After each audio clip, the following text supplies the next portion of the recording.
Wes, I am so glad that you have joined our event with Winter Grace Senior Ministries. Can you please share with us how you came to be where you are today at Thrivent? There's a long story behind that, I know. Sure is. Thank you, Pastor Debbie, for allowing me to come on today. I first wanted to be able to give a thank you to my friends there at Mount Zion and many of the churches here in Central Maryland. Some of you might know us. This is a picture of my wife, Susanna, my daughter, and I. We were missionaries in Cambodia for a number of years, and you folks were tremendous supporters. So I have had the privilege of receiving funds and being on that side of the street. Now, we've had quite the career in ministry there in Cambodia, another 12 years pastoring up in New Jersey, and now here caring for good old Dave and Nancy Lindquist here at Ellicott City. And one of the things that I am doing now, really I see it as a continuation, is just helping people be able to be a blessing, to be able to be generous. The company that I work with, Thrivent, is a Lutheran company, and but they serve all of Christendom. They serve the public at large, but they have a very strong faith-based business. And in that, the whole concept is how do we live generously? So what I like to be able to do as a financial planner is sit with people, and basically I come from that approach. If you live here in Howard County or Carroll County, Montgomery County, Maryland, more than likely you are blessed and very blessed. And that's wonderful. Thank God for that. My question is God has made you a blessing so that you can be able to bless others. And that's what I like to do, and what I kind of bring to financial planning is sitting down with families and saying, what is it that you love? What is it that really rocks your world?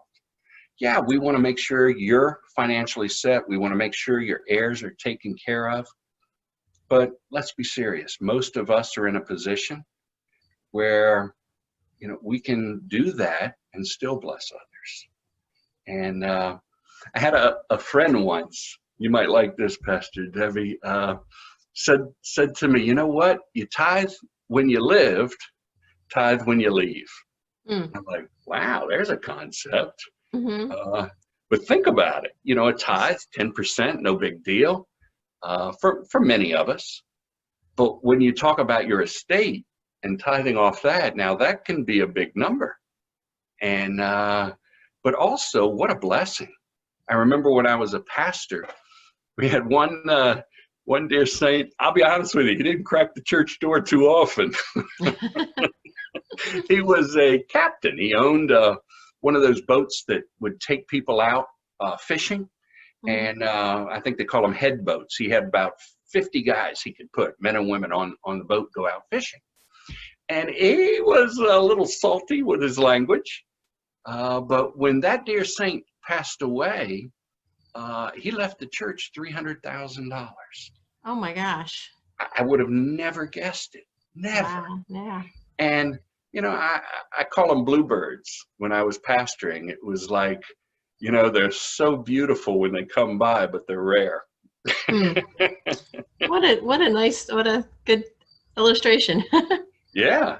And for this gentleman, we were able to use that. We had a school, we had, a large ministry, and it was such a blessing to be able to have the freedom to use that kind of funds and do some things that we really wanted to be able to do, but frankly didn't have the money to do it. Right. I've seen firsthand what it can do. When we were in Cambodia, sometimes I share this story. I raised Susanna, Esther and I did, there in Cambodia. And one of the things between Thanksgiving and Christmas, we just had a habit of trying to find a way to bless somebody. Usually that's the time where we bless ourselves with food on Thanksgiving and then all the gifts on Christmas.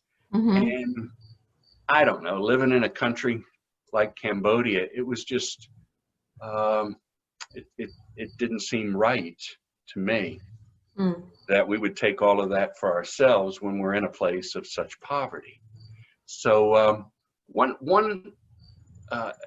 thing that's really been a hallmark in our family, you know, we always point back to, is this one Christmas, and Susanna and we had some helpers in the house.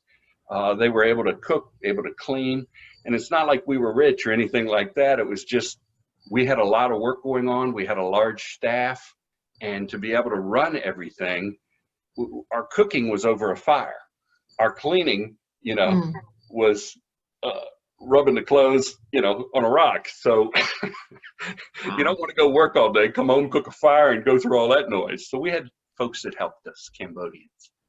And long story short, I said to Susanna, I said, you know, we're gonna be able to bless somebody. I want you, and I want these two girls that are helping. You know, they love Susanna. I said, I'm going to give you a piece of money. You guys pray, whatever you want to do, go out and bless somebody. And they said, okay. And they came back and they told me, we're going to go to the hospital. That's where we think God wants us to go, and we're going to bless somebody there. I said, great. So I reached in my wallet. You know, I was looking for a 20. Debbie, the only thing I had in my wallet was a $100 bill.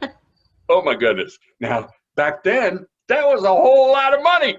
And also in Cambodia, it's so much more money. Right. Yeah. Right. I'm not, So now I'm getting tested, right? Not just Susanna, but I'm getting tested. I say, here, I'll give you this. You don't have to spend it all, you know, but go and bless whatever the Lord has you to do. So they went, and then they came back. They reported. Of course, there was no change. You know that, right? 3 little girls, there was no change coming back. But that was okay. They had found a woman, young woman, and she had just given birth. And she was so poor, there were no clothes for her baby, and she didn't have any food for herself. Mm. So one of the things when they went out shopping is they bought baby clothes, and they bought all kinds of food. And they said, Daddy, the Lord kind of led us to this lady, and we were able to give her baby clothes. We were able to give her some food. And that one example of how our desire to say, God, use me, God, allow me to be a blessing, changed the life of that one young mother and young child in Cambodia. Now, Susanna, after that, you know, went away and started playing with her Barbie dolls, whatever, you know, she just went on to the next thing. But the real lesson, Pastor Debbie, was for the 2 young Cambodian girls. And they call me teacher. They said, teacher, we've never had that kind of joy before. Mm. I said, what do you mean? I said, we've never been able to give to somebody. And, you know, poverty is kind of on a scale. There's always somebody more poor than you. These 2 girls were poor. Mm-hmm. But that young girl that had just had a baby was more poor. Gotcha. And they were able to bless her and see that. And the joy that they had, they just raved about it. It really changed them. And they became givers from that day forward because they saw the power of it. So that's just, you know, I've been in that position, either being able to receive from others and bless others, or teaching people that. And that's what I like to do now, is just help, you know, our people here find what really they care about, what really they love, and let's be a blessing. And so when you meet with an individual or a couple or a family, this obviously must be a major part of your discussion with them. Yeah. One of the things Thrivent uses is just a pyramid. And, you know, this retiring wisely, you know, it talks about making sure all the protections in place. We want to have our insurances. We want to do all the right things, being able to accumulate, being able to distribute, and then being able to have a legacy. And that's kind of the format that I use when I'm sitting down with a client. Let's make sure all the protections. You don't want to, you know, just believe everything's going to be fine. There's never going to be a rainy day. You know, death happens whether you're a believer or not a believer. And Hmm. it's wise to have some insurances in place. It's also wise to be able to store for, your retirement and helping people do that. But there's also ways of being able to say, you know what, I'm going to maximize what I have, not just for me and my family, but for the glory of God. And, one of the things that America is amazing, we give all these tax advantages, for giving. A lot Hmm. of the folks that I work with are seniors, and whether through their job, their 401k, their IRAs, whatever it is, you hit that magic age, 70, 72 now, and you have to take those distributions, required minimum distributions. Hmm. Well, some people, don't realize you can take that as a qualified charitable distribution. And when you do that, there's no tax on it. You give Okay. it away to a charity and you've lowered your income. So it's a way of actually preserving taxes and being able to give like that. What I've found is here in the States, there's so many ways that we can help people actually give more. Because so many people tell me, Wes, I'm not all that. I'm not a millionaire. Right, right. I want to be able to give, but how do I do it? And we take advantage of, the legal ways that are before us. Hmm. And there's many of them. That's, just one example. Okay. And so being informed is so important because you do want to make the most of what you're able to do with your money, of course. That's right. That's right. So So I'm we had thankful talked to be. about, well, can you tell us a little bit more about Thrivent? I know there's a couple different aspects of it, which I found really interesting when we first met. I love the company that I'm working with. I mean, there's many financial houses that are out there. Thrivent is really kind of one of those unknown companies, is what I Hmm. find. Unless you're Lutheran, you've never heard of it. But we're starting to advertise and get the word out. But the reality is, we're A++ and AA++ with all of the rating companies. I think we're number 316 on the Fortune 500.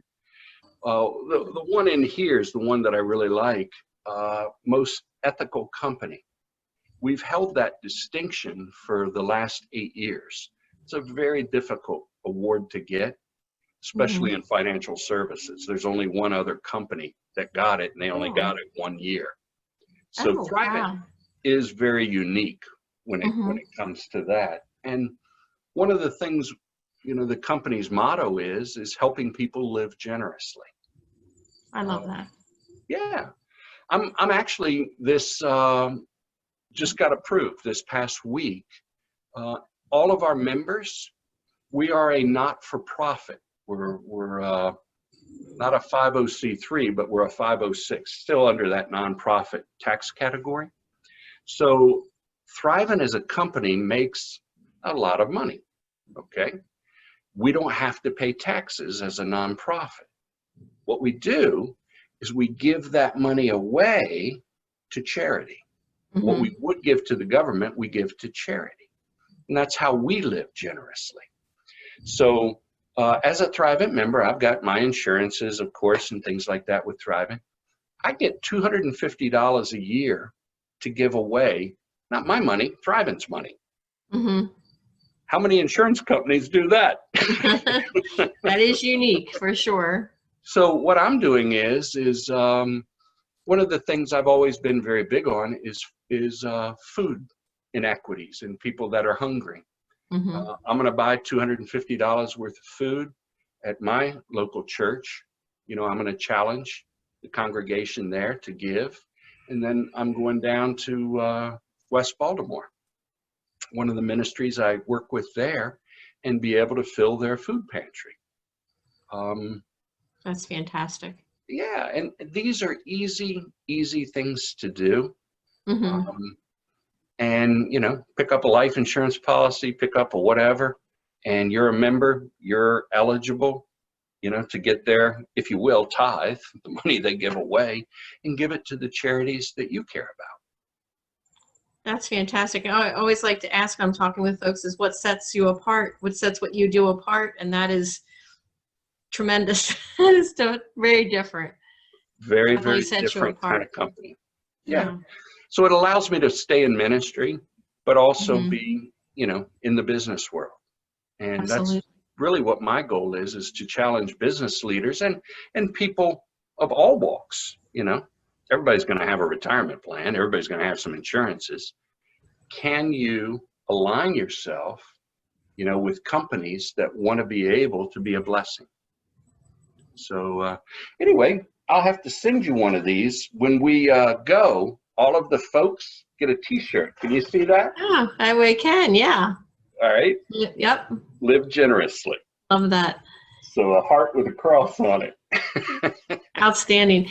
So all of the information to contact you is going to be on your webpage, right below where this interview is. And so we'd like folks to give you a call and learn more and talk about how they can live generously. Thank you. I appreciate that. So Wes, I just appreciate you being a part of our event. I appreciate your generosity to Winter Grace, and we're just glad to get to see you today. Thank you. God Hope you have a bless. wonderful rest of your day. Thanks. Bye-bye. Bye-bye.